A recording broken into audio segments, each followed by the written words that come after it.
Buenos días, soy Xiomara y hoy con nosotros está Yolanda Fontanil Gómez. Voy a hacer una breve presentación para que la conozcáis, los que no la conozcáis, y bueno, un repasín para los que ya la conocéis.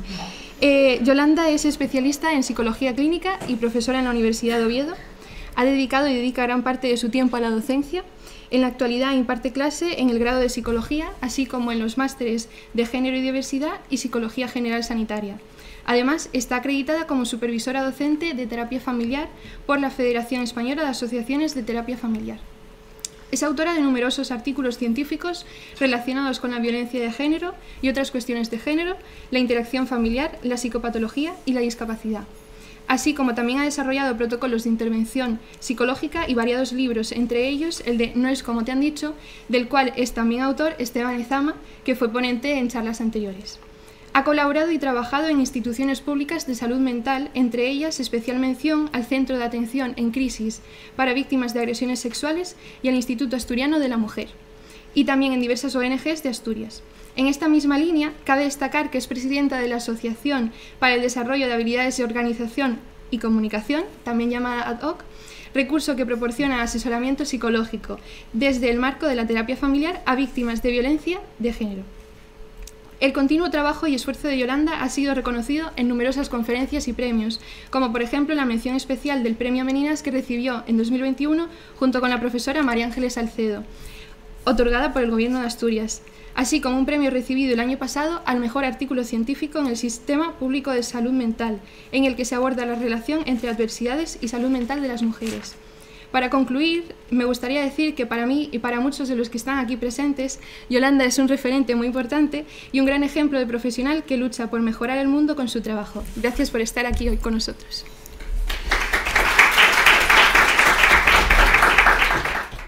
Creo que entenderéis que parto un poco emocionada después de lo que ha dicho Xiomara y agradezco muchísimo la invitación que ha hecho este grupo tan activo de gente que tuve la suertísima de conocer el año pasado en la asignatura de Psicopatología del Desarrollo y que yo creo que me ha dado fuerzas también para seguir esforzándome más y más y más en intentar llegar a las personas que estudian psicología y que luego van a ser los futuros profesionales de la atención psicoterapéutica. Así que gracias a todos vosotros, algunos están aquí, otros no están hoy, pero por supuesto tengo que dar también una especial gracias por haberme permitido cambiar el día de mi intervención. En teoría todo estaba planeado y desde el principio y bien organizado por este grupo de profesionales, de casi profesionales porque están todavía en cuarto de la psicología, pero como mañana es el acto institucional del 8 de marzo, pues sencillamente me coincidían las dos cosas y ellos fueron tan amables de permitirme cambiar en el último momento, además, para poder aceptar la información del Principado, ¿no? la invitación del Principado. Bueno, a ver... ¿Qué os puedo comentar? Me ha costado, lo primero, que me ha costado muchísimo trabajo elegir, y es más, en algunos momentos ni siquiera he podido elegir qué cosas quería contaros. Va a llegar un momento en el que voy a tener que elegir y voy a decidir hasta aquí hemos llegado y tal, porque bueno... no tenía muy claro cuáles iban a ser mis capacidades para transmitiros cosas. Y bueno, pues no quiero que por transmitir mucho resulte que lo transmita mal, ¿vale? Bueno, de todas formas, como pusimos este título de cosas básicas, yo creo que me perdonaréis si hable de cosas básicas, ¿no? Así que voy a empezar diciendo cosas para que no nos confundamos, en concreto que no nos confundamos con los términos. A ver, los términos terapia familiar y terapia sistémica, que vienen a usarse habitualmente como sinónimos, deben diferenciarse de otro término que también se utiliza mucho, que es el de terapia de familia. Esto último, terapia de familia, se refiere al hecho absolutamente constatable de que el usuario de un servicio psicoterapéutico es una familia, como por ejemplo lo es una pareja cuando se habla de terapia de parejas, o lo es una sola persona cuando se habla de terapia individual, o un grupo de personas que no están emparentadas cuando se habla de terapia de grupo.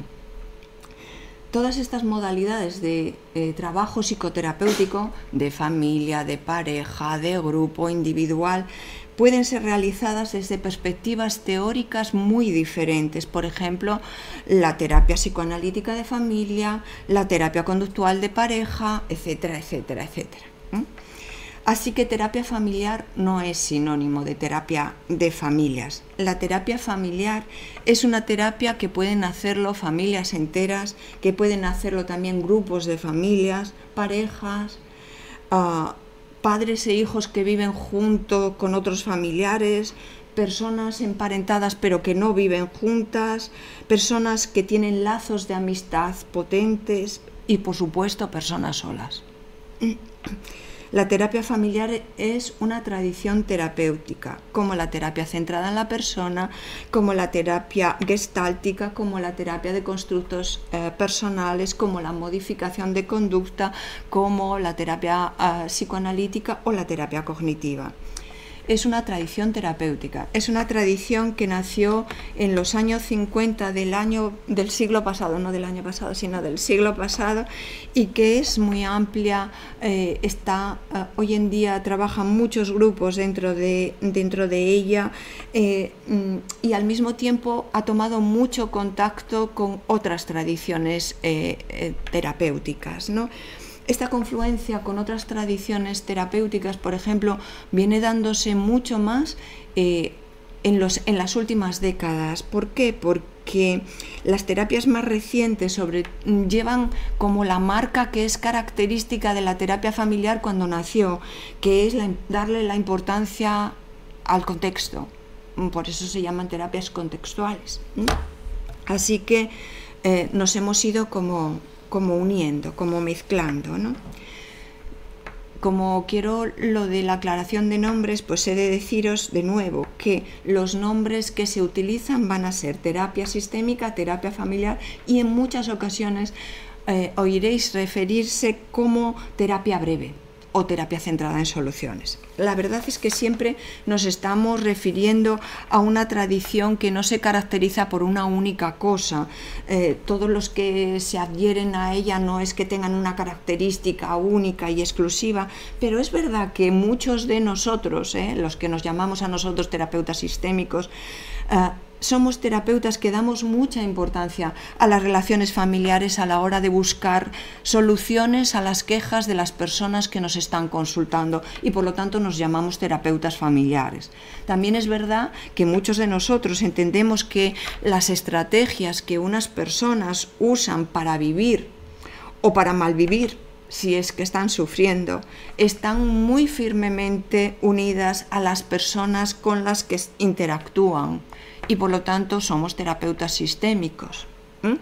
Y pensamos también muy comúnmente que los psicoterapeutas tenemos que aceptar que lo que define que algo va mal en la vida de las personas es que esas personas te dicen que algo va mal en su vida y no sabe cómo hacer para evitarlo.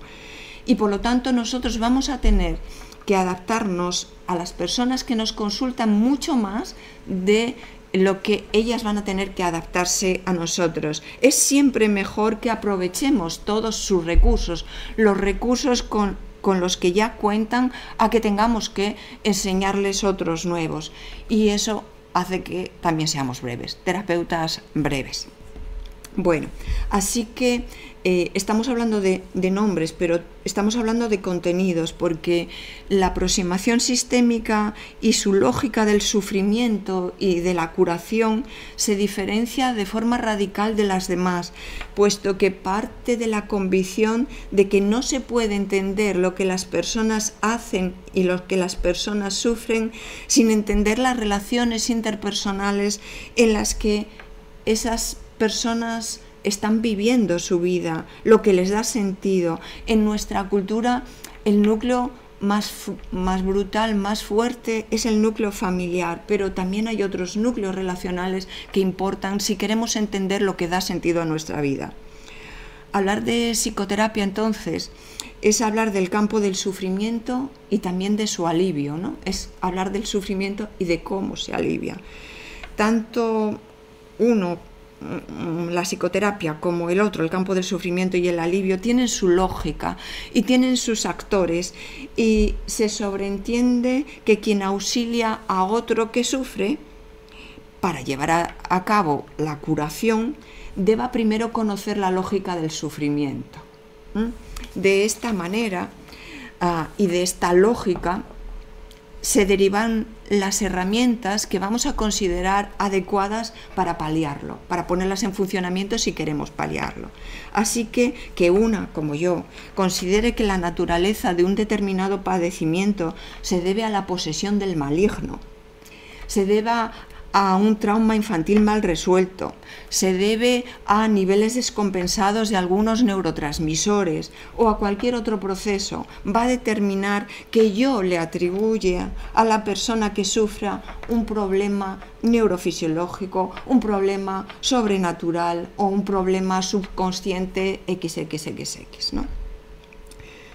A casi nadie se le ocurre hoy en día, y digo a casi nadie por si acaso, explicar el comportamiento extraño, el comportamiento inoportuno, el comportamiento doloroso de una persona apelando a la lucha entre el bien y el mal. Eso ha quedado sobre todo para las películas, para el cine.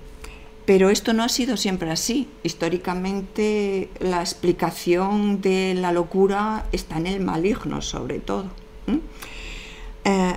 Cada época maneja unos modelos de curación que responden a las posibilidades teóricas e instrumentales también disponibles en ese momento histórico, pero también, y no quiero ocultarlo, a los intereses políticos, a los movimientos sociales que arrastran consigo una determinada manera de mirar hacia las cosas, de mirar hacia el mundo.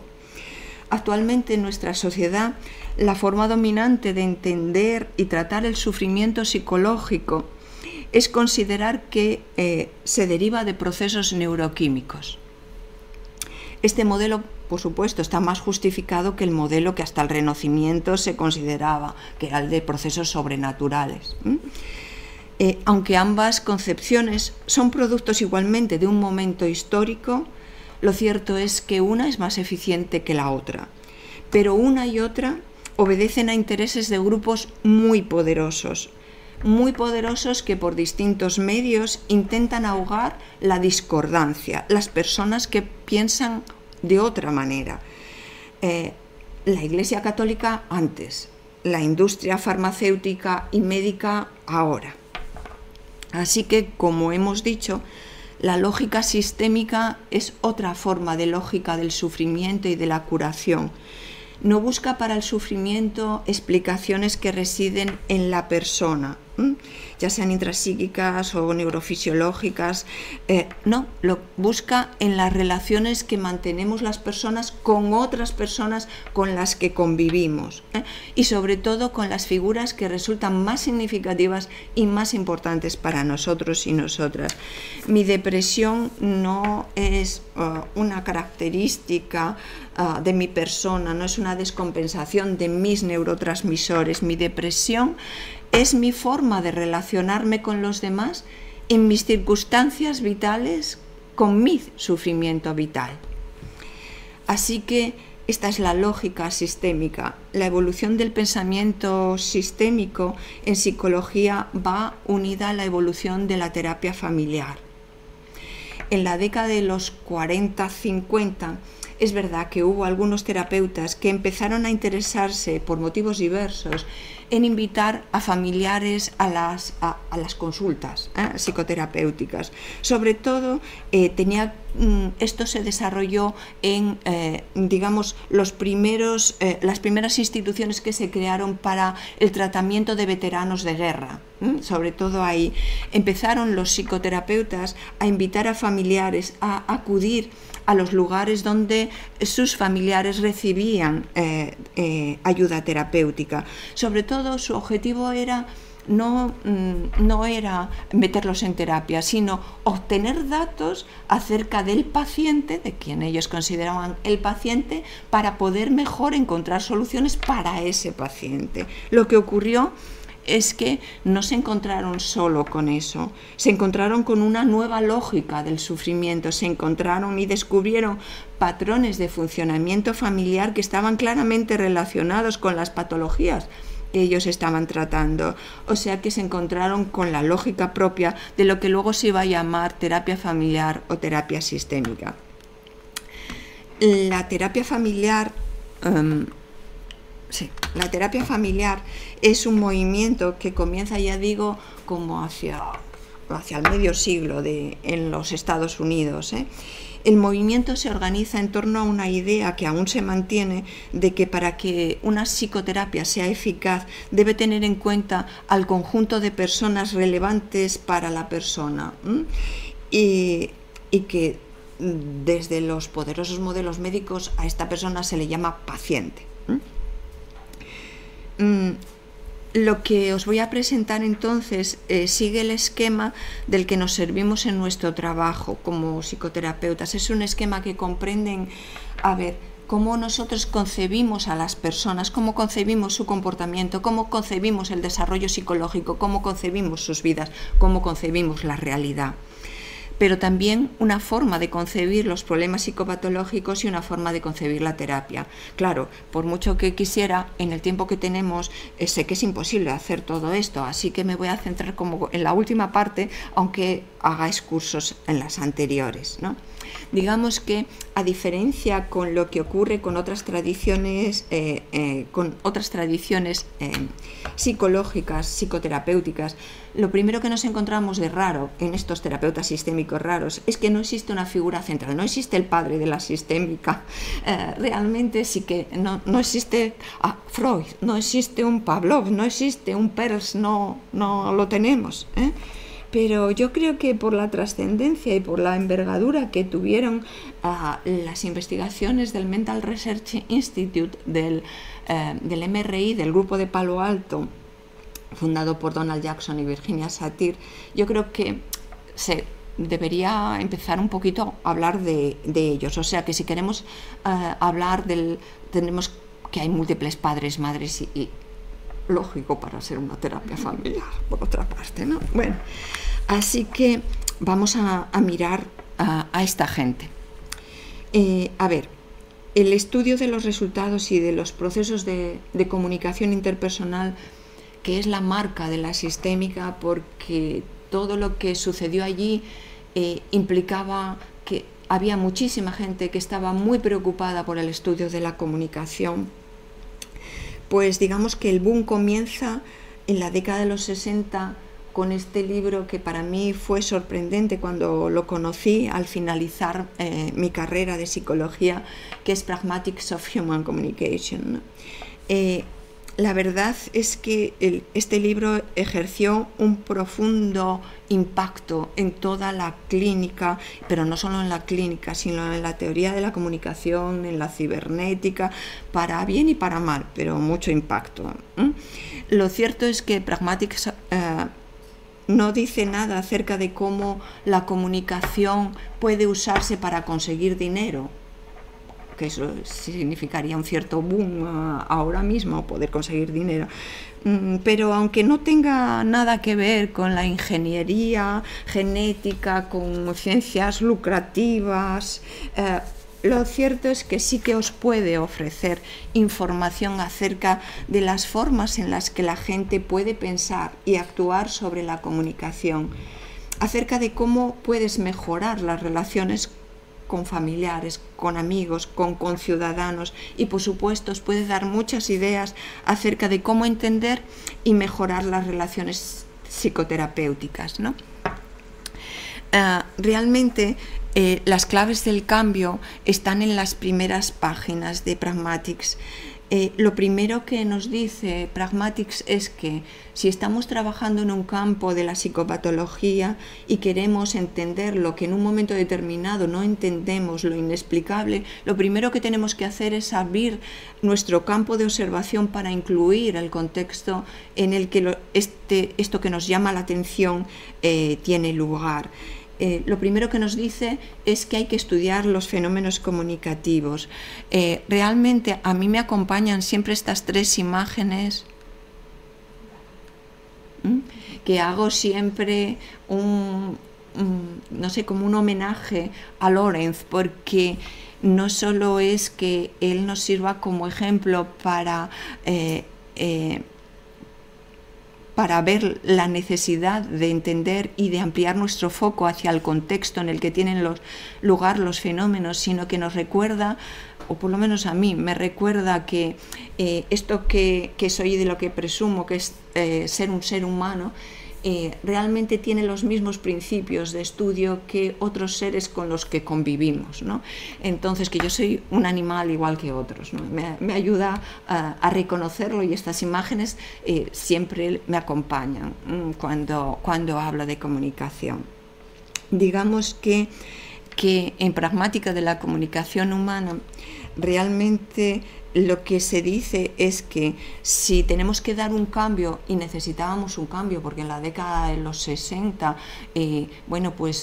apenas había intervenciones psicoterapéuticas que se necesitaban, clarísimamente se necesitaban, y sobre todo se necesitaba una cierta eficacia en aquello que se hacía.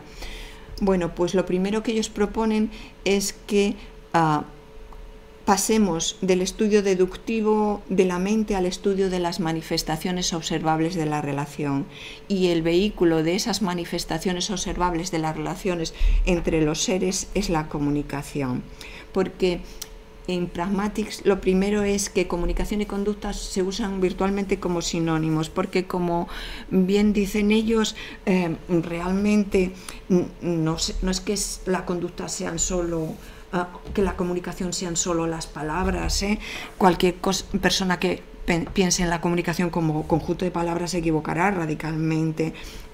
La comunicación implica acompañantes no verbales, implica el lenguaje corporal.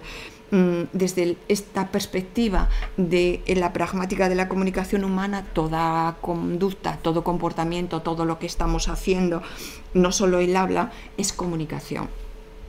Y toda comunicación, incluso los indicios, digamos, de contextos impersonales, como es, por ejemplo, la disposición de los asientos en esta sala de grados, están afectando a nuestra conducta. De hecho, nos hemos visto inmediatamente afectados por ella. Así que podemos decir que en Pragmática de la comunicación humana, lo que vamos a estudiar es cómo nos relacionamos las personas entre sí, mediante nuestros mensajes y mediante todo aquello que se transmite con nuestros mensajes, con nuestro comportamiento. Así que de alguna forma la pragmática de la comunicación se va como a centrar en cómo en un proceso continuo de comunicación una persona A, Ana, hace hacer cosas a B, Berta, y esa persona Berta vuelve a hacer cosas a Ana o a Camila, persona C, ¿no? El éxito de la comunicación se debe bastante más a este aspecto pragmático del lenguaje que cualquier otro aspecto del lenguaje, aunque yo, desde luego, no me oculto la necesidad de la semántica y de la sintáctica, pero la pragmática, una buena pragmática, significa comprender los intereses, las necesidades de nuestros interlocutores, significa saber cuándo hay que hablar, pero también significa saber cuándo hay que callarse. En gran parte se trata de un saber intuitivo, incluso automatizado, porque nos lo han enseñado y entonces lo hacemos como automático, pero tiene matices culturales, y cualquiera de nosotras que vayamos a un país diferente, yo siempre aconsejo aprender algunas normas pragmáticas básicas para no tener meteduras de pata muy fuertes con las personas con las que interactuamos. Yo me he visto metida en algunos barullos tontos y no merece la pena. Así que las colosales meteduras de pata, a veces con aprender un poco de pragmática ya nos valdría.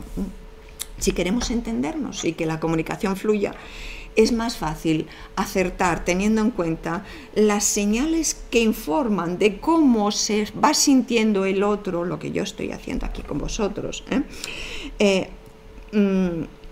que mirar solo al contenido de lo que uno está diciendo. Mirar la adecuación del tono, de la posición, de la postura. Si nos regimos solo por el contenido de los mensajes, podemos estar muy, muy despistados, porque seguramente alguno de vosotros habéis visto a alguien en el asiento del copiloto diciendo: no te preocupes, tú vete tranquilo que yo ya voy bien, ¿no? O, ay sí, qué alegría me da que te vayas. Digamos que voz, tono, movimientos, cómo nuestra cara se mueve, cómo se ponen nuestros brazos. Digamos que del aspecto verbal de la comunicación es fácil hablar, pero y a veces nos confundimos y creemos que es que hablamos como escribimos, pero que va, no es así. Aunque no tengamos conciencia de ello, lo cierto es que nuestra comunicación tiene todos estos componentes no verbales. Hablamos con un determinado volumen. El mío es bajito, que me lo acaba de decir Héctor. Podemos hablar con voces susurrantes, o podemos atropellarnos, no sé, podemos hacer miles de cosas, ¿no? Podemos exponer cosas, podemos pautar todo nuestro discurso, podemos tener ojos que miran hacia el techo, o que miran calzado.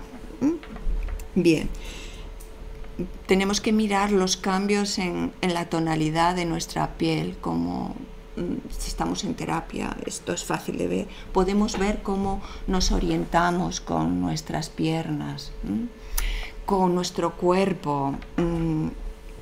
Somos un coro realmente cuando hablamos, y muchos de estos componentes de nuestro coro cantan sin sonidos, hay que decirlo así. En terapia familiar, entonces, desde sus inicios, para cualquier terapeuta se va a hacer mucho hincapié en que hay que entrenar habilidades comunicativas algo más complejas, como pueden ser las de la prosémica, las de la kinésica. Todo lo que tiene que ver con comunicación no verbal es central, hay que trabajárselo, ¿no?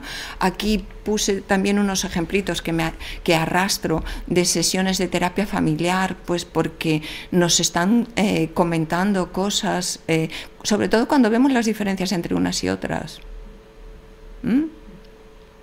Cuando vemos qué es lo que nos transmiten, cómo hemos dispuesto nuestras sillas.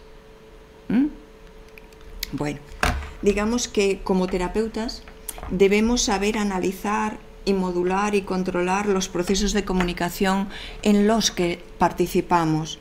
No importa solo lo que nos dicen, sino cómo nos lo dicen. No importa solo lo que preguntamos, así que no hay que aprender solo las preguntas. Importa cómo preguntamos, ¿no? Entonces, en las sesiones de terapia tenemos que estar atentas a la comunicación no verbal. Uno de los éxitos de la terapia sistémica ha sido hacer énfasis en esta comunicación, en este interjuego entre lo verbal y no verbal, ¿no? En terapia está en juego sobre todo acciones comunicativas, y que sepamos codirigir mediante ellas, mediante estas acciones comunicativas, que se produzcan cambios en la vida de nuestros consultantes. Así que bueno, pues estamos aquí teniendo todo un trabajo a nivel comunicativo. Otros éxitos de la terapia familiar también vienen del grupo de Palo Alto, del MRI, y me cogí a los Rodríguez. No importa el problema, importa la solución. Disculpar por haber cantado mal. Otras veces canto un poco mejor, pero solo un poco mejor. Bueno, pues no importa el problema, importa la solución.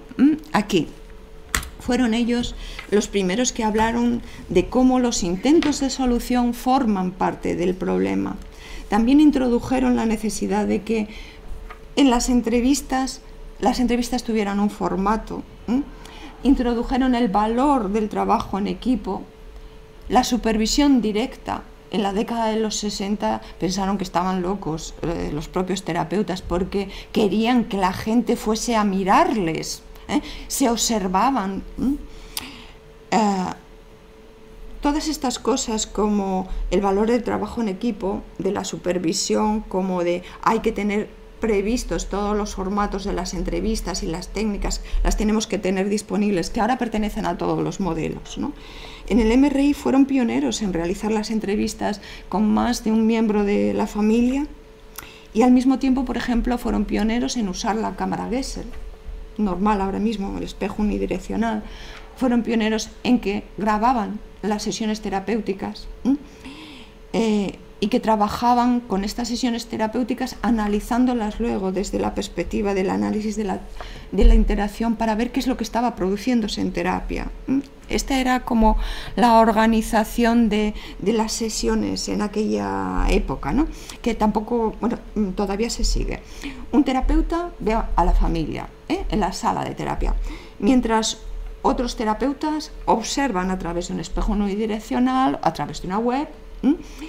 El terapeuta directo puede salir de la sala y hablar con el equipo, o si los miembros del equipo lo consideran, pueden entrar a hacer sus aportaciones.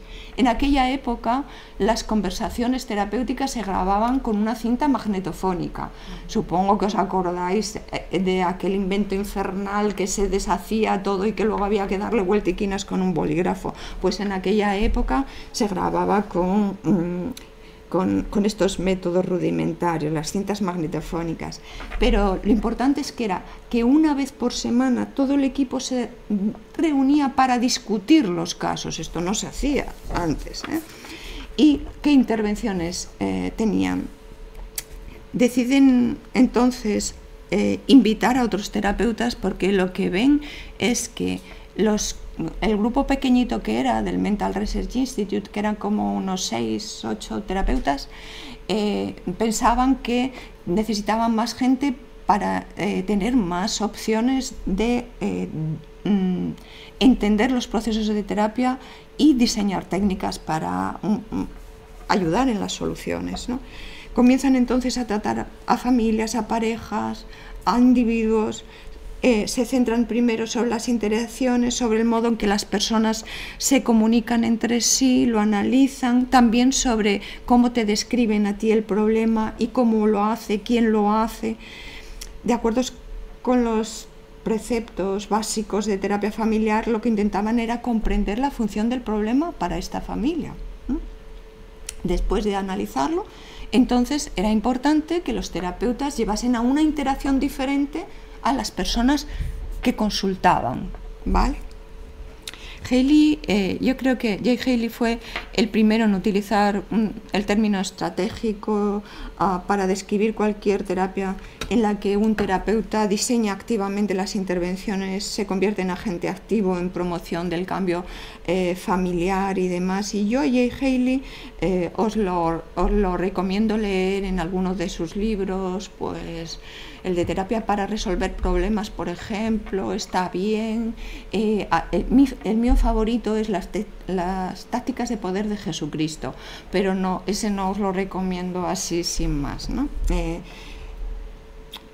Se trabaja con familias, se trabaja con parejas, se trabaja con individuos. De lo que se trata es de romper el circuito que mantiene el problema, de alguna forma lo que se piensa es que el problema, el comportamiento problemático es función de las otras personas con las que mantiene relaciones y por lo tanto si somos capaces de romper ese circuito, de modificar en base a algo las interacciones que se producen, el comportamiento de unas personas, seremos capaces a nuestra vez de ampliar ese cambio al resto de las personas. Bueno. Así que tampoco es necesario trabajar directamente con todas las personas. Sencillamente para encontrar soluciones eficaces que cambien a todo el sistema es cuestión de trabajar con las personas relevantes. Bueno, como se expone en la diapositiva, los problemas por los que es que hay veces que me despisto y no sé en qué diapositiva voy.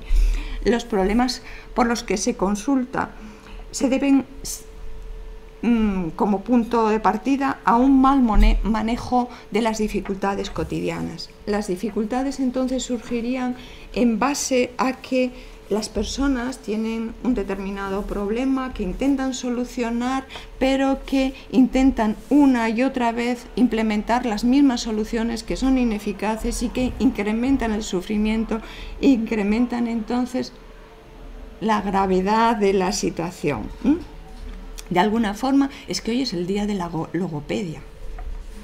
Creo yo que ese podría ser una explicación, o no. A ver, lo que quería comentar entonces es algo súper básico, porque lo que estoy diciendo es que las personas nos atascamos una y otra vez con una determinada visión, que es una visión conflictiva, y hacemos las mismas secuencias una y otra vez. Somos predecibles, muy predecibles. Y por lo tanto, las dificultades que nos consultan a los profesionales sencillamente no es por una patología que es una propiedad de los individuos, sino porque hay un fracaso reiterado y las personas construyen una matriz interpersonal que está llena de confusión, que está llena de conflicto, que está llena de sufrimientos, A nivel de investigación se investigan pautas que generan sufrimientos y se siguen investigando pautas que generan sufrimientos. Pero bueno, como decíamos antes, este sería el circuito y lo que es la idea más exitosa de la década de finales de los 60 es que muy a menudo la solución intentada por las personas que quieren solucionar los problemas, muy a menudo es parte de lo que nos van a consultar. Bien. Una cosa entonces básica, como para poner una cosa más otra, para hacer resumencitos, ¿no? A ver, cosas básicas, la importancia del contexto, cosas básicas, hablar de comunicación, examinar sus tipos, la influencia que tiene todo ello en el proceso terapéutico. Y ahora dos cosas más. La necesidad de aunar investigación y terapia, es importantísimo y ahora es algo que tenemos, que es lógico. Y sí, es complejo, con esta voz mía. Bueno, la necesidad de aunar investigación y terapia y sobre todo de darnos cuenta de que los problemas pueden contener intentos de solución. Es importante que nos demos cuenta porque nuestros consultantes han puesto en marcha normalmente todo lo que se les ha ocurrido. Todo lo que se les ha ocurrido, y lo que ocurre es que todo esto que se les ha ocurrido ha hecho que un problema inicial vaya cada vez siendo más duradero y más grave. A ver, entonces la estrategia terapéutica general tenemos que hacer que abandone la solución intentada, tenemos que hacer que las personas abandonen su solución preferente y por lo tanto tenemos que diseñar técnicas y protocolos de recogida de datos, formatos de entrevista, todo tenemos que tenerlo pautado para que nuestros consultantes salten ese tema. Entonces lo que se hace es pautar formatos de entrevista, por ejemplo, vamos a hablar de qué es la presesión, qué es la posesión, qué es la sesión, pautar los intervalos de las entrevistas, el tema de la posición central y directiva del terapeuta, los tipos de intervenciones. Intentaremos ejemplificar un poquito todo esto acerca de cómo se hace una terapia, ¿vale? Bueno, a ver, ¿qué es psicoterapia? Porque seguramente, aunque parezca un poco tonto, pues de vez en cuando echarle un ojo a las cosas básicas están bien, porque a veces nos encontramos con más diferencias entre los profesionales de lo que uno espera. Yo creo que, bueno, que es fácil ver que la psicoterapia es un proceso de comunicación interpersonal. Yo creo que es muy fácil. De alguna manera es una conversación que se está ejecutando entre una o varias personas que son expertas y otras personas que vienen, uno o varios sujetos que buscan ayuda para solucionar sus problemas, a los que llamamos consultantes.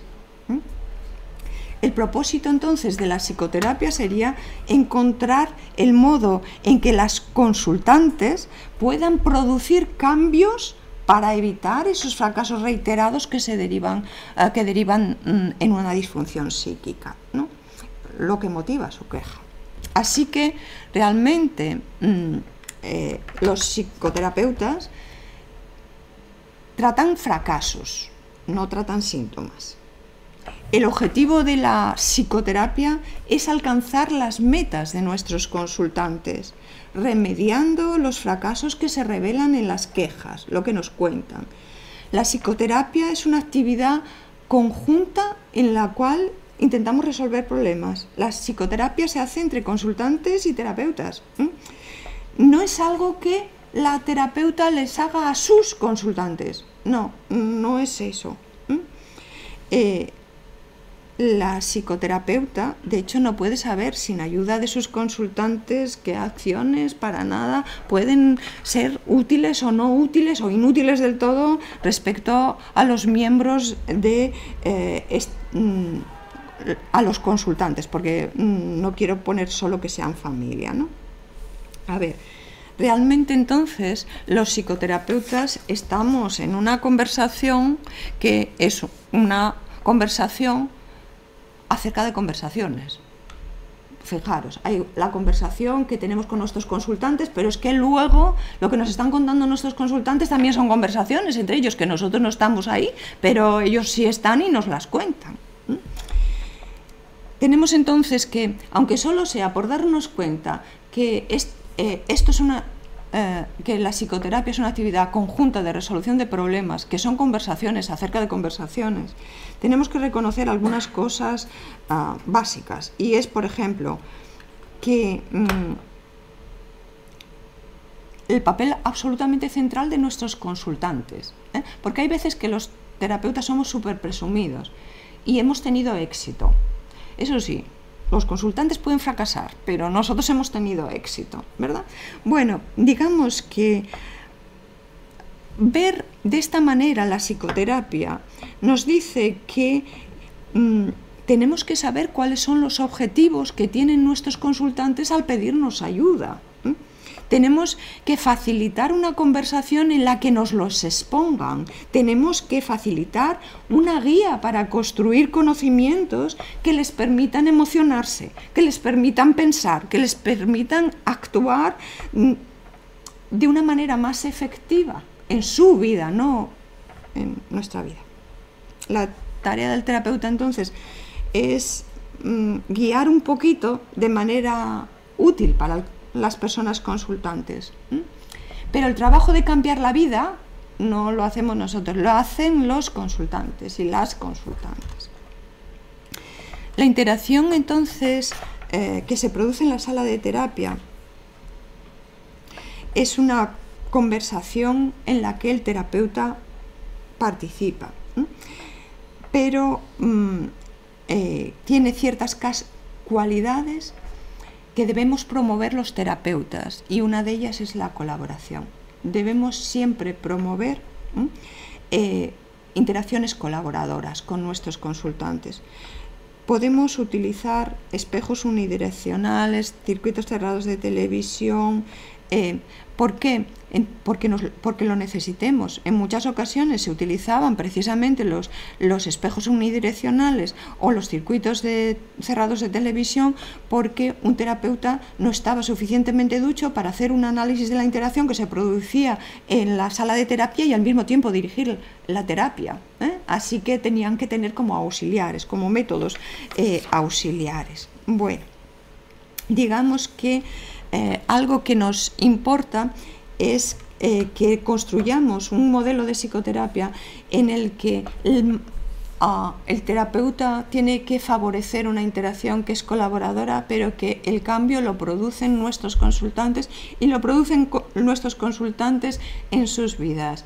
Y si por lo que sea resulta que aquello que hemos propuesto en terapia no les va bien, realmente es porque nos hemos mal ajustado, no nos hemos ajustado bien, no nos hemos ajustado suficientemente a sus intereses, a sus expectativas, a sus posibilidades. Por lo tanto, si nosotros hacemos una técnica de intervención, lo que nosotros llamamos prescripciones y demás, y las prescripciones se desobedecen, no se atribuye eficacia al terapeuta. Se abandona una consulta y de repente tenían que venir pero no vienen. Las informaciones no te las cuentan.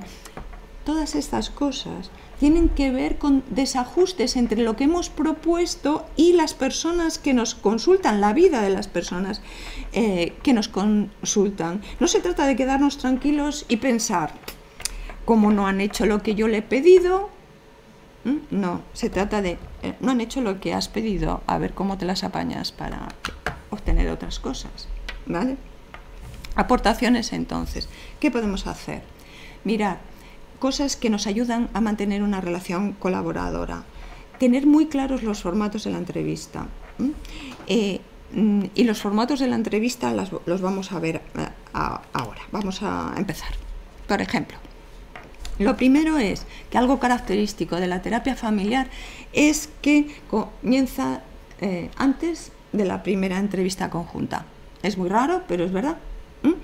Resulta que nosotros tenemos previsto que previo a las primeras entrevistas conjuntas se realicen algún tipo de actividades a las que denominamos ficha de primer contacto o términos similares. Aquí hemos puesto, me parece, FPC o lo pondremos a posteriori, FPC. Y ya en esas fichas de primer contacto se producen lo que llamamos cambios pretratamiento. Así que la terapia comienza antes de que se empiecen las primeras sesiones. Pero no solo por eso, sino porque lo primero que hacen... bueno, en la FPC, sí, luego ya sigo, pero quiero deciros alguna cosa para que podáis diseñar vosotros FPCs, aunque las hay y yo os las puedo dar. Pero bueno, ¿para qué serviría hacer una ficha de primer contacto? Pues mirad, se trata de obtener información sobre cosas importantes. Se trata de que sepamos, por ejemplo, qué escenas les producen sufrimiento, qué cosas les sobran en su vida, qué cosas les faltan en su vida. Se trata de obtener información acerca de cuáles son las razones por las que nos consultan en este momento. ¿Por qué no nos han consultado antes o después? ¿Quién ocupa las posiciones de derivante, de demandante, de protagonista inicial de la queja? Se trata de que entendamos qué personas pueden ser relevantes para la solución del problema, porque a esas personas las tenemos que citar. Vale. La FPC yo creo que es un instrumento importantísimo para empezar a trabajar, y también sirve mucho para empezar, es decir, cuando uno es novato, todo el mundo empezamos siendo novatos. Entonces, el tener previsto una FPC cuando empiezas tu carrera profesional es importante, porque como que te sientes un poquito más libre, como que de alguna manera sientes que no vas a meter tanto la pata, porque tú misma te lo crees y dices, es que todavía no ha empezado la terapia, ¿no? Entonces, haces lo mismo que tus consultantes y está bien. Vale. ¿Qué más cosas?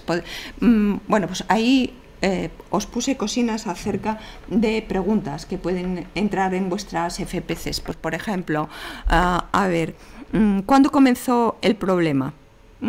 Voy a empezar por abajo, solo por poneros ejemplos. ¿Quién nos lo derivó? Y cómo tomaron la decisión igualmente de consultar, porque nos lo pueden derivar y no consultar en absoluto. Ahí tenemos que tener preguntas sobre ello. ¿Qué más cosas? Pues, por ejemplo, en el problema por el que nos quieren consultar, ¿ha habido mejorías o ha habido empeoramientos? Esto todo nos va a dar pistas. Por supuesto, los datos del genograma, los datos del cronograma, de la red de apego, esos son básicos en terapia familiar al principio del todo y aparecen en la FPC. Así que estas son cosas como muy básicas que uno requiere al principio para empezar una primera sesión, primera entrevista conjunta. Bien, la primera entrevista conjunta tiene este formato. El formato de presesión, este primero de aquí, es decir, los miembros del equipo se reúnen, comparten la información que tienen y deciden, por ejemplo, por qué preguntas van a empezar, a quién van a preguntar primero, cómo van a realizar las intervenciones y también las relaciones entre ellos. Bien, luego ya está la sesión, la entrevista, que se realiza en la sala de terapia y luego de nuevo hay una zona de posesión. Esta también es una zona de posesión muy importante. ¿Por qué? Porque aquí el terapeuta sale y él ha estado en directo, pero su propio comportamiento, quienes más lo han visto han sido las personas que estaban detrás, ¿no? Y por lo tanto, si tú quieres mejorar, si uno quiere hacer las cosas un poquito mejor, que haya alguien que te pueda informar de cómo podrías tú mejorar, para hacer las preguntas. Eso es importante, pero no solo eso, sino que en muchas ocasiones, dada la consulta, uno puede hacer incluso predicciones acerca de, por ejemplo, si creemos que a raíz de lo último que ha sucedido, estos consultantes van a hacer o no van a hacer aquello que les hemos pedido, alguno de ellos va a faltar a la primera sesión, es decir, aumentar también un poco la capacidad predictiva de los terapeutas. Bien, bueno, directrices entonces del proceso terapéutico. A ver, colaboración, colaboración y colaboración. Partes de la visión de tus consultantes y, si puedes, usas el lenguaje lo más cercano posible. Tienes en cuenta cuál es la actitud de cada consultante ante el problema, porque ante el mismo problema las actitudes son diferentes. Es más, incluso la forma como ven el problema son diferentes y la puedes usar tú para intervenir. Tienes también una idea acerca de cómo ven la terapia cada uno de tus consultantes. Por ejemplo, podemos hacer una hipótesis acerca de quién de las personas a la que hemos citado y con las que nos hemos entrevistado resulta que va a esforzarse más para que cambien las escenas que motivan las quejas y cuáles van a pasar de todo, ¿no? Entonces es importante que nos demos cuenta de todas estas cosas, ¿no? El proceso entonces implica que nuestras sesiones tengan un estilo colaborador y que empecemos, por ejemplo, con algo habitual que es la etapa social, pero que antes no existía. Otra de las etapas, definir el problema y las posiciones de los consultantes, examinar las soluciones intentadas, porque si pensamos que forman parte del problema, pues a por ello. Definir cuáles son los objetivos de nuestros consultantes y luego a continuación nosotros como terapeutas hacer nuestro trabajo y mirar a ver si es posible ayudar a que tengan un proyecto de cambio. ¿Qué cosas hace? ¿Por qué puede ser útil hacer una terapia sistémica? Pues yo qué sé, creo que es útil porque porque se fomenta una relación en la que una persona cuida a otra, la cuida bien. Es como que de repente creamos una red de apego transitorio, pero una red de apego, un lugar seguro en el cual la gente puede exponer sus problemas sin que les traiga unas consecuencias negativas, ¿no? Realmente esto es importante. ¿Para qué más puede servir? Pues para hacer un mapa de los caminos por los que llegaron hasta los problemas. ¿Para qué más cosas? Pues para que en la propia sesión incluso uno puede resolver conflictos interpersonales que tienes delante y que los resuelves allí dentro. Más cosas, pues ayudar a entender cosas que están sucediendo y que son contraproducentes. Y entonces tú puedes ayudar a que tus consultantes vean que son contraproducentes, ayudarles de alguna forma a que ellos mismos estropeen esos intentos de solución que les salen de sentido común y que les están haciendo daño. Bueno, y por supuesto, algo súper importante, y es que puedes ayudar a tus consultantes a que se den cuenta que sí que tienen soluciones de verdad. Es decir, hay algunas explicaciones que son buenas y que ya las tienen, hay algunas actuaciones que son buenas y que ya las tienen, hay que valorar su eficacia, hay que valorar su capacidad de agencia. Las intervenciones entonces van a ser distintas según las demandas de los consultantes. Nosotros clasificamos las intervenciones en dos estilos. Uno al que llamamos intervenciones de tipo antidisfuncional y otro al que llamamos intervenciones de tipo pro-disfuncional. Bueno, pro y anti. Bueno, las profuncionales realmente lo que nos dan es como buenas ideas para vivir. Es decir, aquello que el terapeuta ayuda a construir con su consultante va a quedar dentro de la vida de los consultantes porque les sirve. Entonces esas las llamamos profuncionales porque son buenas ideas que los consultantes pueden usarlas, por ejemplo, para el siguiente problema que tengan. En cambio, hay otro tipo de estrategias, otro tipo de técnicas que son antidisfuncionales. Es decir, son procedimientos, son estrategias que van a dejar de tener totalmente sentido cuando se acaben los motivos de queja. Estos no quedan en su vida, porque lo único que hacen es estropear las malas ideas. Entonces, una vez que ya las has estropeado, ya no necesitan tenerlas en su vida, ¿vale? Bueno, hay técnicas que están basadas en estrategias profuncionales y técnicas que están basadas en estrategias antidisfuncionales. ¿Cuáles son las más conocidas? ¿Cuáles son las más llamativas? Las antidisfuncionales. Las más conocidas, las más llamativas, son pues cosas tales como la prescripción del síntoma, las predicciones paradójicas, las connotaciones positivas, las ordalías, son súper conocidas. Pero, ¿qué ocurre? Que requieren mucha más habilidad por parte de los terapeutas y requieren haber creado una alianza terapéutica muy buena para hacerlas bien. Entonces yo realmente pensé ¿qué les enseño en cuanto a técnicas, ¿no? de preguntar, de formas de preguntar? Pues profuncionales, porque son más sencillitas, porque si de lo que se trata es de empezar a trabajar como terapeutas, uno puede empezar a trabajar enseñando y aprendiendo las cosas más sencillas y no empezando con las cosas que te pueden llevar a un fracaso contundente. La verdad es que los fracasos duelen mucho. Al principio duelen muchísimo. Al final también, pero al principio es como que te quedas destrozado. Entonces, si utilizas una estrategia antidisfuncional en un momento determinado en el que tú no tienes las capacidades suficientes para salir adelante, haces daño a tus consultantes. Entonces, no quería enseñarlas, sin más, en este contexto en el que os conozco y os quiero. Entonces, no quiero ir por ahí. Así que vamos a aprender algunas cosas profuncionales, es decir, algunas cosas que se pueden quedar en vuestras vidas. Bien, formas de preguntar. Preguntas circulares, por ejemplo. ¿Qué son preguntas circulares? Pues se llaman preguntas circulares aquellas preguntas que hace el terapeuta, que incluye diferencias, siempre tienen que incluir diferencias entre 2 momentos o 3 momentos temporales, entre 2 personas o 3 personas, entre 2 circunstancias o 3 circunstancias. Las preguntas circulares no implican preguntar, vamos a ver, no implican preguntar cuál es el problema, cuál tú crees que es el problema, ¿no? ¿Cuál crees tú que es el problema?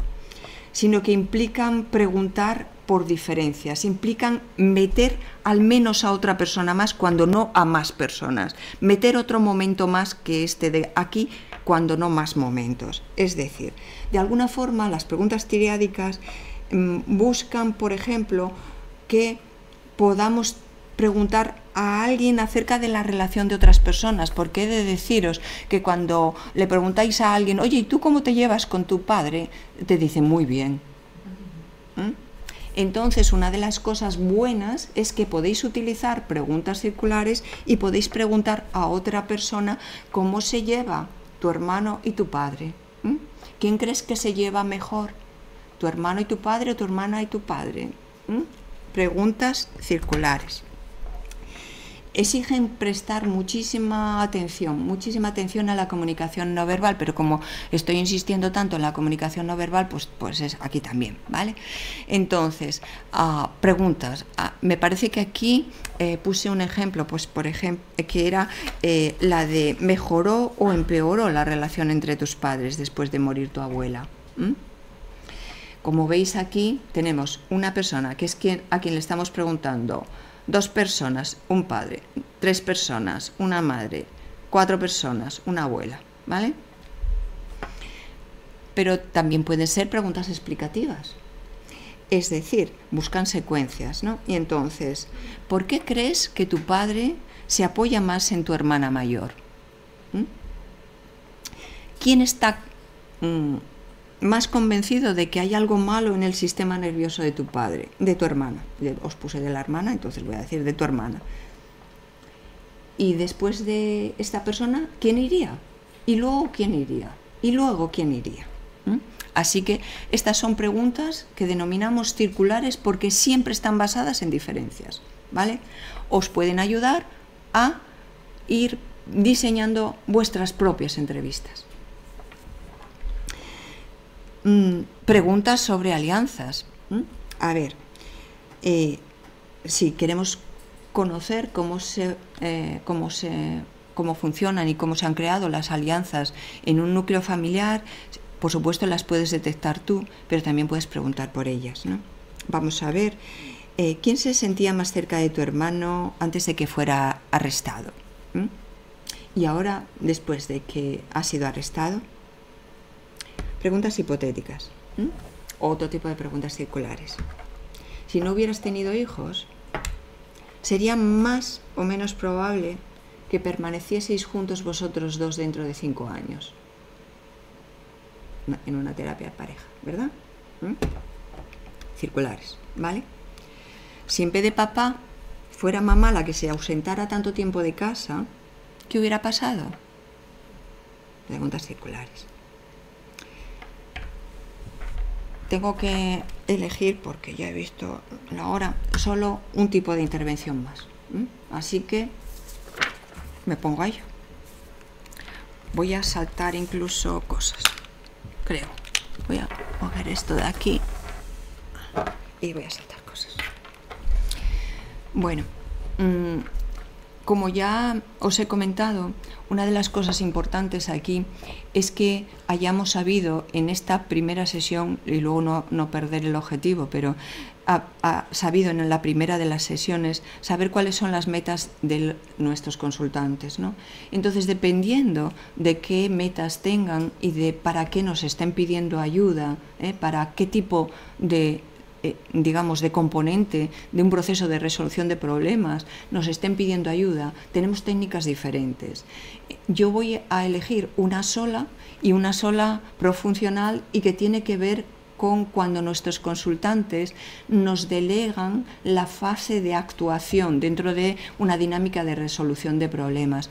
Es decir, de alguna manera nos están pidiendo, por favor, cuando preguntas qué es lo que quieren viniendo a la sesión de terapia, nos dicen, bueno, pues saber cómo actuar para que las cosas cambien. En ese momento, solo os voy a enseñar solo una cosina, una mínima cosina, para cuando nuestros consultantes nos piden, yo quiero saber cómo hacer de otra manera, yo quiero saber cómo hacer para que esto no vuelva a repetirse. Actuación, exclusivamente actuación. Entonces, os voy a enseñar solo una. Excepciones, ni siquiera rutinas. Excepciones. Bueno, a ver, excepciones, claro, ahí en excepciones tengo que poner estas dos imágenes porque son la gente del equipo de Milwaukee, los dos terapeutas más famosos, Steve DeSacer y Sue Kimberg, y bueno, pues son los que mejor han difundido todo lo de la terapia centrada en soluciones, y en concreto como he escogido la técnica de las excepciones para exponer en el día de hoy, pues no decir sus nombres y poner sus fotos, pues no me parecía del todo bien. Leer sus libros es importante, pues para que veáis, porque tienen todo un marco teórico acerca de otro tipo de intervenciones y acerca de cómo dirigir la terapia, pues porque esto es así, ¿no? Bien. Saber qué tengo para cambiar las actuaciones. Bueno, pues a por ello. Bien. ¿Qué son excepciones? Primero. Bueno, la verdad es que las excepciones, como pone ahí, hacen referencia a aquellos momentos en los que, según nuestros consultantes, debería haber aparecido el problema, pero no lo hizo. Puesto que se busca, porque ya he dicho que somos terapeutas breves, se busca trabajar sobre todo con los recursos que ya tienen nuestros consultantes. Esta es una técnica bastante central en terapia breve, ¿no? Una excepción es como una ocasión en la que previsiblemente ocurriría el problema. Sin embargo, no ocurrió.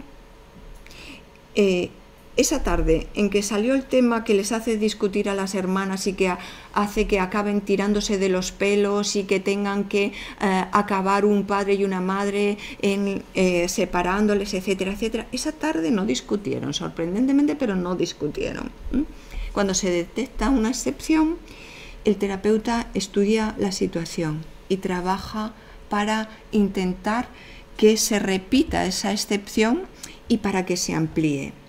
Así que las técnicas en torno a las excepciones de alguna manera trabajan con aquello que ya tienen los consultantes, y por eso es profuncional, porque vamos a utilizar cosas que los terapeutas saben hacer, que los consultantes saben hacer, pero que no sean, por lo que sea, no se han extendido suficientemente en sus vidas como para inundarla.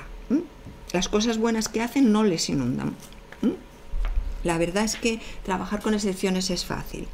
Por definición, los problemas no ocurren siempre. Entonces, encontrar excepciones es posible. Decir que un problema ocurre siempre es una falacia. Pensarlo y contraproducente decirlo. Realmente siempre hay una excepción, aun cuando incluso sea parcial, es decir, momentos en los que el problema ocurrió de una forma más leve de lo que normalmente ocurriría. Un terapeuta, entonces, para trabajar con excepciones, tiene que delimitar todos aquellos momentos en la vida de los consultantes en los que debería haber aparecido el problema, pero que no aparece, o bien apareció con una intensidad, con una gravedad que es menor, que es más pequeñita. Para ello hay que buscar qué cosas ayudaron a que no apareciera y qué cosas ayudaron a que no fuera tan grave. cosas que puedan ser reproducibles. Porque, por ejemplo, si alguien te dice que la bronca entre las dos hermanas ha sido más leve porque llovía, lógicamente el terapeuta no puede hacer mucho por el tema de la lluvia. Aunque en Asturias a lo mejor sí, no estoy nada segura. Pero bueno, no tiene sentido porque podemos encontrar excepciones y si no las encontramos bien, podemos hacer algunas cosas más. Así que una excepción se capta mediante preguntas. Así que tenéis aquí preguntas para que vosotros seáis capaces de captar las excepciones, ¿vale? Así que vamos a captar las excepciones y decimos, ¿cuándo fue la última vez que se dieron todas las circunstancias para que apareciese el problema y no apareció?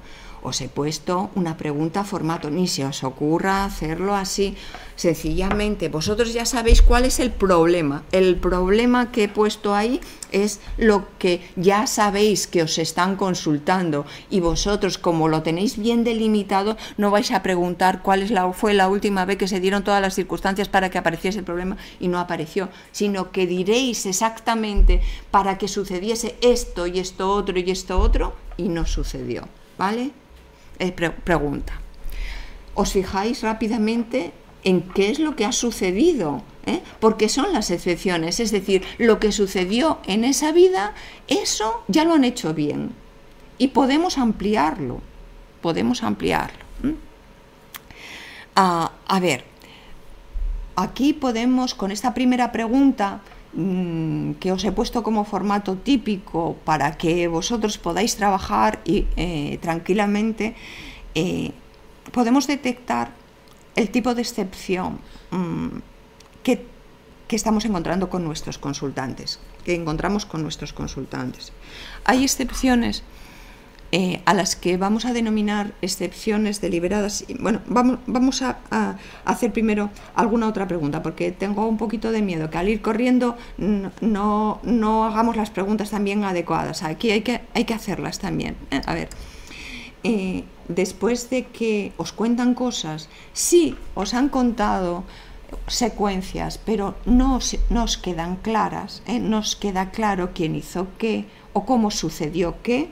Tenéis que insistir una gotita más de otra manera, es decir, qué hizo cada uno de ellos, qué ocurrió para que las cosas fueran de esa manera distinta que nos están contando. Así que tenemos ya como algunas formas en las cuales ir detectando los acontecimientos a los que vamos a llamar excepciones. Como os he enseñado también a hacer otro tipo de preguntas que son circulares y tal, pues os doy algunas preguntas para que captéis excepciones que he ido buscando, que me parecen sencillas y que podéis usar. A ver, incluso podéis usarlas vosotros mismos como terapeutas para daros cuenta de las excepciones, porque hay veces que el terapeuta se ve tan absolutamente, acogotado por la necesidad de ayudar que no es capaz ni de escuchar a sus consultantes las cosas que están diciendo que están haciendo, ¿no? Entonces a veces hay que preguntárselo a sí mismo, ¿no? ¿Qué cosas están haciendo distintas? ¿Cómo se les ocurrió esa idea? Aquí lo podéis utilizar porque una de las cosas que ayudan a nuestros consultantes es que vosotros señaléis que esos son sus ideas, que ellos ya saben hacerlo, que lo pueden hacer porque ya lo han hecho y porque son sus propias ideas y porque han funcionado bien. Le devolvéis la agencialidad a vuestros consultantes. No tenemos pacientes. Más cosas. ¿Qué crees que podría hacer tu papá? ¿Qué crees que podría hacer tu hermano para que todo esto siga sucediendo? Como hemos aprendido cosas de circulares, pues así aprendemos. ¿Qué diría tu hermano que estabais haciendo? ¿Qué diría tu hermano que tendría que hacer tu mamá? Utilizarlo, ¿vale? Para obtener las excepciones.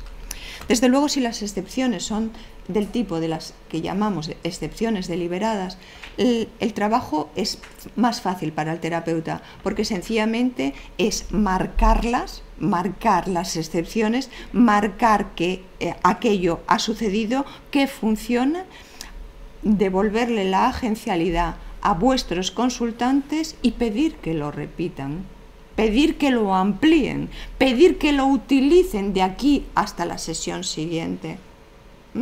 Entonces, las excepciones deliberadas nos dan como un panorama que es un panorama sencillo, por así decirlo, porque nos ayudan mucho. Lo que pasa es que, bueno, a veces encuentras este tipo de excepciones y otras veces no. Bueno, si las encuentras, el formato de vuestra prescripción entre sesión y sesión, podéis usar esa que está ahí puesta en negrita, ¿vale?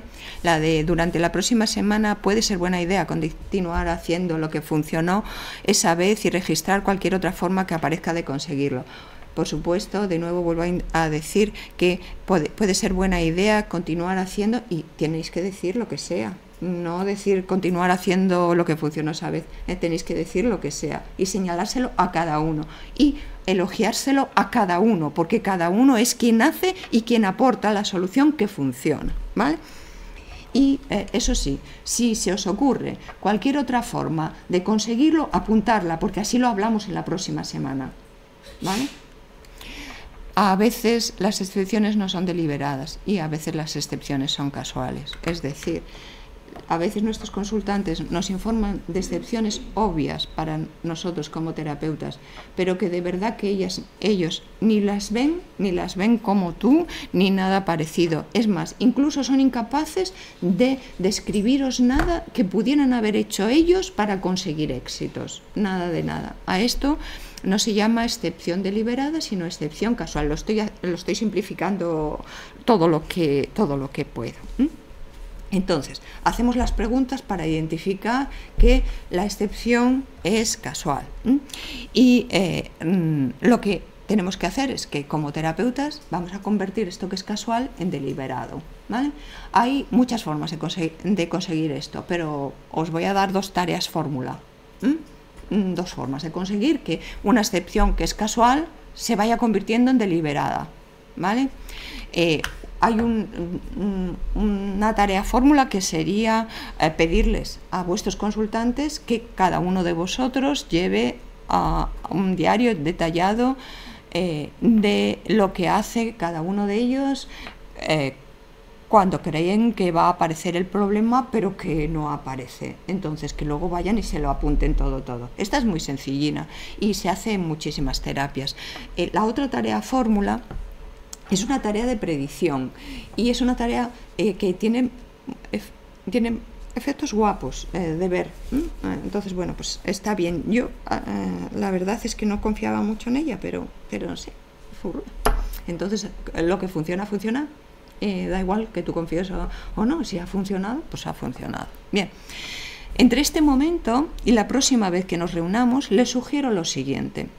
Todas las noches, antes de irse a la cama, usted, y dice su nombre, hará una predicción acerca de qué sucederá mañana respecto al problema. Es decir, si mañana será un día de excepción o no. Y tomará notas de las que están allá arriba, ¿vale? Al día siguiente actuará como de costumbre, pero al final del día comparará sus actos con su predicción para ver si se cumplió y si acertó usted con su predicción o no acertó. En todo caso, después haga otra predicción sobre el siguiente día y repetir así hasta la siguiente cita.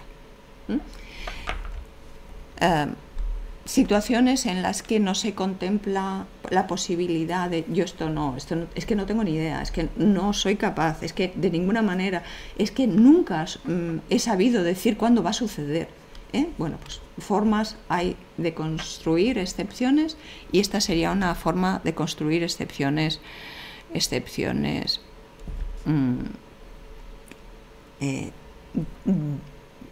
de casuales, pasarlas a deliberadas, ¿vale? Muy bien. Aquí os traigo para acabar algunos de los libros que me gustan, pues no sé, Pautas en terapia familiar breve, claves en psicoterapia, trabajando con el problema del alcohol, terapia para resolver problemas. Este es Jay Haley. Las tácticas de poder justo, que eso no podía no ponerlo porque me gusta mucho. El arte de la terapia estratégica y estrategias en psicoterapia.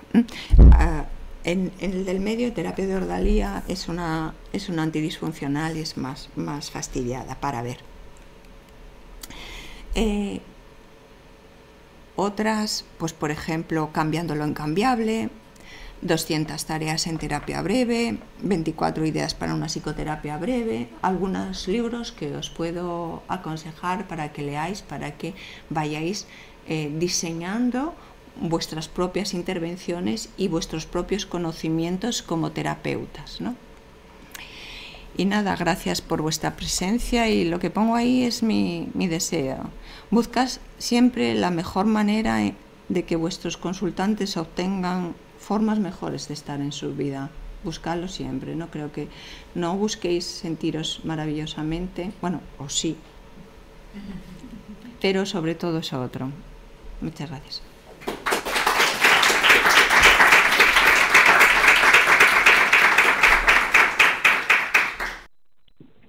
Bueno, primero que nada, felicitarte por la charla, y quería preguntarte, porque le has dado mucha importancia a la comunicación y a la colaboración sobre todo, y quería saber, en el caso de que, por ejemplo, venga un consultante que quiere resolver un problema que tiene, pero no se muestra colaborativo, o a lo mejor no acepta las ideas que tú le propones o la ayuda que le intentas dar, en ese caso, ¿qué se podría hacer? Las características determinadas y no hay nadie que sea único responsable de la colaboración, ¿no? Entonces yo creo que es por eso por lo que insisto en que los terapeutas tenemos que dar al máximo de nosotros para fomentar esa relación colaboradora. Un consultante que en un momento determinado, si tú no tienes bien preparada la entrevista, puede resultar poco colaborador. Cuando tienes preparada bien la entrevista, puede resultar un consultante que igualmente colabora. La verdad es que hay muchas formas de colaborar, ¿eh? Y hay algunas características de la comunicación que nos pueden dar pistas acerca de cuándo estamos teniendo una sesión que no está caracterizada exactamente por la colaboración. Nosotros hemos estado estudiando durante varias décadas esos temas y hay características importantes, como por ejemplo el hecho de que en muchas de las sesiones que van a tener problemas posteriores en cuanto a su eficacia, pues por ejemplo, porque no van a hacer lo que les hemos pedido, porque no nos van a atribuir eficacia a la terapia, porque resulta que no vienen cuando lo tenemos pensado, o porque cuando vienen nos dicen que la mejoría ha sido nula, etcétera, etcétera. Para mirar a ver, digamos, qué características de la interacción pueden estar asociadas con esa eficacia terapéutica, pues lo que yo sí os recomendaría es que fomentaseis en vuestras entrevistas, por ejemplo, que hubiese la menos cantidad posible de interrupciones, la menos cantidad posible de superposiciones. Eso en España, que somos muy de superponernos y de interrumpirnos, es algo a tener en cuenta. Es más fácil que creemos una interacción en la que podamos salir satisfechos todas las partes, en una situación en la que no estemos superponiéndonos todo el tiempo, y menos en una situación de terapia, porque necesitamos entender muchas cosas y necesitamos conservar nuestras fuerzas para muchas otras. Pero no solo eso, sino que hay otras características, como pueden ser, por ejemplo, que no les hagamos incumplimientos a nuestros consultantes, que no les hagamos descalificaciones a nuestras consultantes. Hay una serie de características de la interacción que nos pueden ayudar a entender que es probable que esta sesión no vaya a ir bien. Entonces, lo que podemos hacer siempre es intentar primero detectarlo, porque si no lo detectas, y segundo, modificarlo de forma inmediata. Y si eres tú quien interrumpe, pues no interrumpir. Si es otra persona quien interrumpe, pedirle por favor o hacer algún tipo de trabajo con esa persona que interrumpa para, valorando su aportación, que resulte que sea importante escuchar lo que él dice al completo, igual que lo que la otra persona dice al completo. No descalificar a un consultante pues porque no sepa de estas cosas o porque aquí la psicóloga soy yo, ese tipo de cosas. No sé si te he respondido adecuadamente. Bueno, eran dos preguntas, una un poco más teórica y otra más práctica, por decirlo. La primera era sobre en qué se diferencia realmente este tipo de terapia sistémica de otras terapias de lo que se considera ahora de tercera generación, contextuales, porque en base teórica a mí se me asemejan mucho y tienen muchas cosas que comparten, como por ejemplo lo de que los intentos de solución pueden hacer que te metas más en el problema y este tipo de cosas, ¿no? Entonces, como que solo veo distinciones casi a nivel más técnico de las propias técnicas que se hacen que en cuanto a nivel conceptual teórico. Entonces, bueno, eso era por un lado. Y luego por otro, ¿qué tipo de cosas podemos hacer con pacientes que vengan muy medicados? Porque es un problema ahora bastante serio y muchos de los pacientes que llegan a consulta pues ya están medicados o están en un centro donde se les da mucha medicación. Entonces, ¿qué tipo de cosas se pueden hacer? Te puedo responder un poquito por lo menos a las dos, ¿no? Es verdad que voy a empezar por esta última, pero no quiero que se me olvide la otra. Es verdad que cuando determinadas personas consumen determinado tipo de psicofármacos, está claro que los psicofármacos, si hay algo que logran de forma adecuada, es hacer que la gente no pueda pensar bien, no pueda moverse bien, no pueda actuar de una forma, digamos, con todas sus competencias y con todas las capacidades que podría tener en una situación en la que no estuviera utilizando determinado tipo de psicofármacos, ¿no? Pero echarse para atrás a la hora de no aceptar casos en los cuales la medicación es tan fuerte como para que tengamos a nuestros consultantes en unas situaciones desfavorables y desfavorecidas, no es una cosa que sea, no sé, ni siquiera ni mínimamente lógica. Tú puedes trabajar igualmente con las personas en una situación en la que están absolutamente chocados por un psicofármaco y en la que están igualmente chocados por un conflicto que han tenido por su pareja. Y no tendría lógica que tú dijeras que no querías tener a un consultante dentro de tus consultas porque ha tenido una terrible discusión con su pareja y ha venido cao. Bueno, pues lo mismo. El tema de los psicofármacos diste con dos temas súper complejísimos, ¿no? Entonces estoy intentando hacer una simplificación de tus preguntas y me siento fatal por ello, pero creo que se necesita.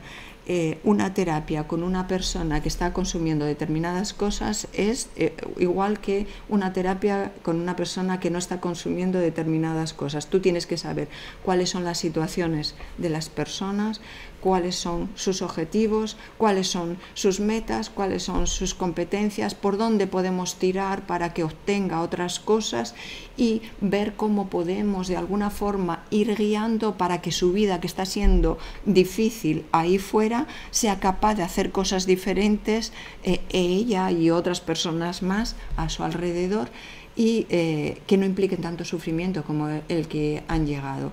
No creo que el tema del consumo de psicofármacos deba ser un criterio de exclusión, la verdad, no lo creo. Tengo ahí a Esteban, que es mi ayudante técnico, incorporado, ha trabajado en unidades de las que llaman de trastorno mental severo y demás. Si no hubiera podido trabajar algo, la cuestión es que los éxitos son más difíciles, ¿sabes? A ver, en terapia hay, Yolanda decía que siempre hay dos tipos de escenas implicadas, ¿no? Hay una escena en la que tú estás con los consultantes y lo que sucede ahí es importante, y luego es lo que sucede cuando tú no estás presente, cuando están con gente que es importante para ellos, cuando se producen las situaciones que les hacen daño, que les desconciertan, Vale.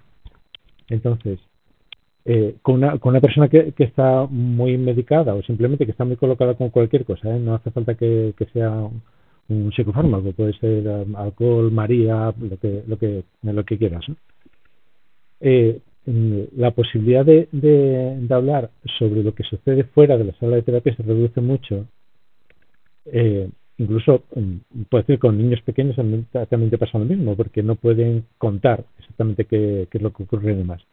Pero sin embargo, lo que sucede dentro de la sala, la relación que estás estableciendo con ellos, eso sí que se quedan con ellos.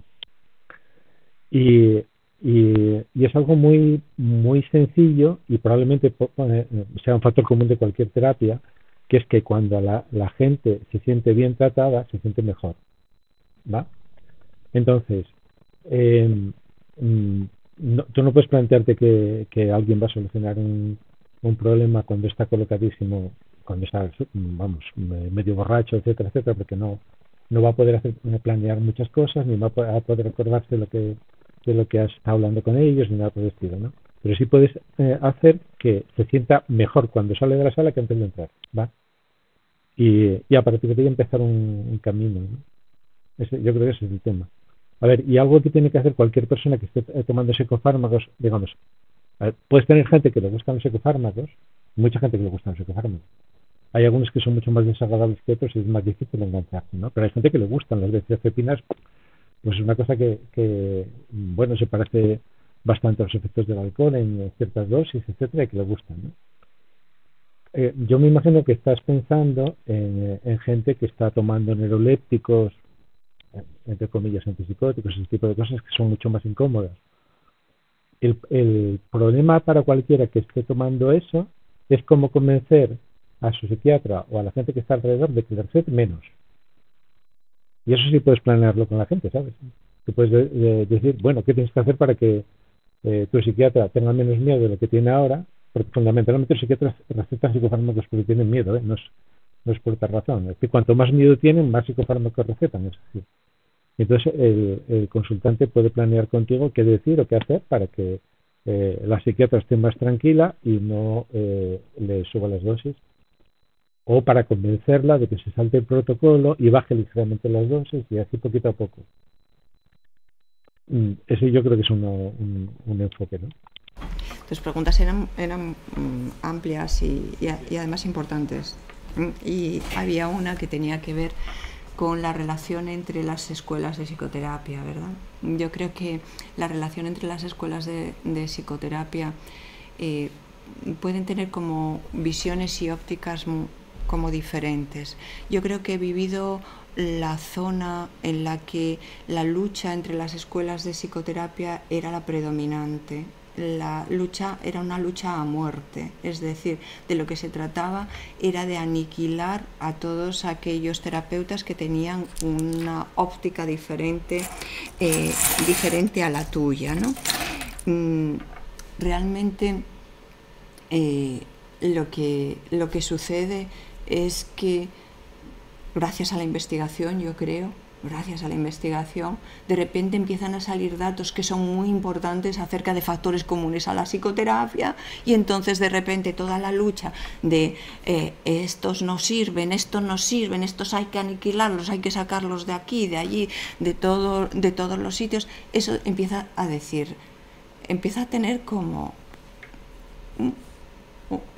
vayamos con mayor cuidado, respetemos un poquito más al otro, ¿no? Entonces es como que de repente te digan que el mayor peso de que tú seas eficaz con tus tratamientos de los que te sientes orgullosos, perteneciendo a la escuela, yo llevando una S aquí de sistémica y otros llevando una CC de cognitivo-conductual y otros llevando distintos tipos de símbolos y demás, pues resulta que vienen y nos dicen, no, perdona, pero la mayor parte de la eficacia se debe a factores que son comunes a todas las psicoterapias. Ay, madre, ahora cómo nos arreglamos, ¿no? Esto es así. Y yo creo que el darse cuenta es importante porque necesitamos aprender los unos de los otros. Yo creo que lo que se produce es una falta de reconocimiento de unas escuelas respecto de otras, una falta de reconocimiento y una falta de respeto de unas para otras. Creo que tenemos muchas cosas en común, muchas cosas en divergencia, y yo creo que en cuanto a terapias contextuales, incluso la palabra contexto se refiere a contenidos diferentes, ¿no? Se refiere a contenidos diferentes. ¿Eso quiere decir que son incompatibles? No, eso quiere decir que evolucionaron de una forma diferente y que por lo tanto todavía conservan rasgos de lo que son cada una de las historias, de dónde proviene una cosa y de dónde proviene otro. Pero claro, tanto unas como otras se nutren de ello.